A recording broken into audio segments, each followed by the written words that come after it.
राज्य उत्पादन शुल्क विभागाच्या कारवाईत अटक करण्यात आलेला एक आरोपी राज्य उत्पादन शुल्क विभागाच्या ताब्यातून फरार झाल्याची घटना शिरपूर तालुक्यात घडली असून परिसरात खळबळ उडाली आहे। या प्रकरणी शिरपूर तालुका पोलीस ठाण्यात गुन्हा दाखल करण्यात आला आहे। मिळालेल्या माहितीनुसार राज्य उत्पादन शुल्क विभागाचे निरीक्षक देविदास प्रल्हाद नेहुल यांना दिनांक 13 मे रोजी आंबाडुकपाडा शिवार ग्रामपंचायत गदाडदेव तालुका शिरपूर येथे बनावट देशी दारू तयार केली जात असल्याची गोपनीय माहिती मिळाली होती।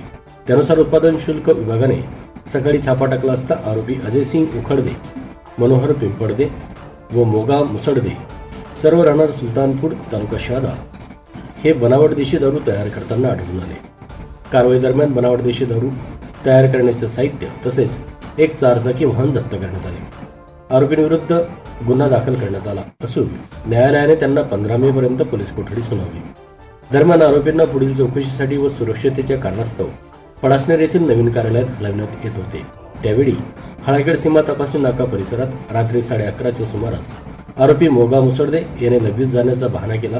त्यास कार्यालयाच्या बाजूस नेले असता त्याने अचानक कंपाऊंडवरून उडी मारून अंधाराचा फायदा घेत पळ काढला। जवानांनी त्याचा पाठलाग केला, मात्र आरोपी पसार होण्यात यशस्वी झाला। फरार आरोपीचा शोध घेण्यासाठी पोलीस व राज्य उत्पादन शुल्क विभागाकडून शोध मोहीम सुरू करण्यात आली आहे। सबस्क्राइब करा, बेल आयकॉनचे बटन दाबा, सोबत शेअर करायला विसरू नका।